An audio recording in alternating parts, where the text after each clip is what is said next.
Halo teman-teman, perkenalkan nama saya Ripka Fitriani. Saya berkuliah di Stikes Majapahit, Mojokerto, jurusan S1 Kebidanan.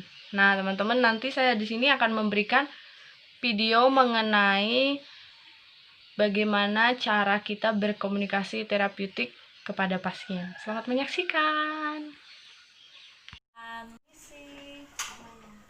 Permisi, Bu. Terima kasih.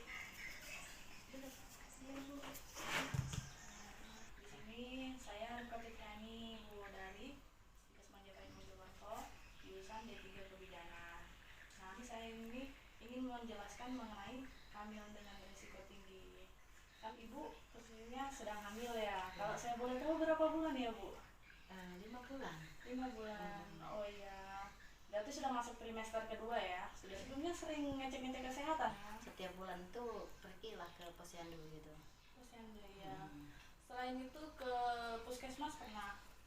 Ke puskesmas karena tidak ada keluhan sih selama ini, jadi mas juga ada bidannya yang menangani gitu. Jadi kita itu sudah diperiksa, sudah pokoknya apa di dalam kesehatan kita sebagai ibu hamil itu sudah dikasih tahu aja. Kalau ibu sih bagus aja, normal aja, baik-baik aja lah gitu. Hanya saja dikasih vitamin gitu. Oh iya, vitamin seperti penambah darah itu ya, Bu. Iya. Oh iya, bagus. Di sana juga nggak ada dikasih tahu ya, Bu, dijelaskan sama bidan ataupun kadernya tentang kehamilan beresiko tinggi. Belum ada ya? Belum ada. Kehamilan dengan beresiko tinggi ini, Bu, adalah suatu kondisi yang sangat berbahaya. Mengapa saya bisa mengatakan itu berbahaya? Karena itu berbahaya bagi ibu maupun kandungan atau janin yang ada di dalam perut ibu, seperti itu. Dan kondisi ini juga bisa terjadi dengan komplikasi kehamilan kayak gitu. Terus ada juga penyakit-penyakit lain.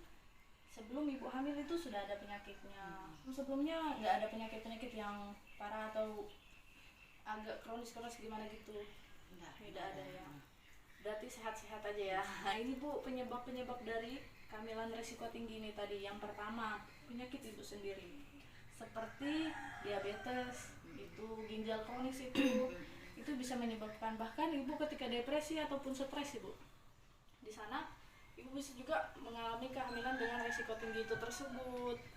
Karena adanya tekanan darah atau hipertensi, ibu mengalami hipertensi itu tadi. Ketika di posyandu tadi sudah ini cek tensinya, Bu? Sudah.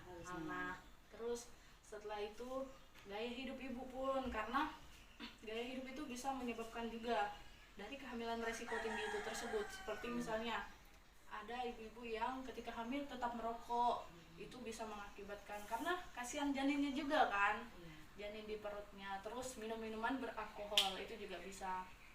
Dan ini ketika ibu sakit, biasanya kalau ibu selama hamil nggak pernah sakit kan? Tidak pernah sakit. Oh iya, syukur kan. Tetapi jika pada saat sakit, saya sarankan ibu pergi ke posyandu ataupun klinik bidan, bahkan ke puskesmas pun seperti itu. Karena ketika hamil, seorang ibu tidak boleh mengkonsumsi obat-obatan yang sering ibu konsumsi sebelum hamil, karena harus ada obat-obat tertentu khusus untuk ibu hamil begitu. Dan komplikasi saat kehamilan itu, Bu, seperti cacat itu juga bisa mengakibatkan adanya kehamilan dengan resiko tinggi. Saran saya sih sebelum itu terjadi ya, Bu, jaga kesehatannya, terus pola hidupnya dijaga, bersih di lingkungannya, kebersihan dirinya juga. Vitamin tadi yang sudah diberikan jangan lupa diminum ya, Bu. Makan makanan yang bergizi, jangan terlalu bekerja begitu berat gitu, rajin-rajin istirahat.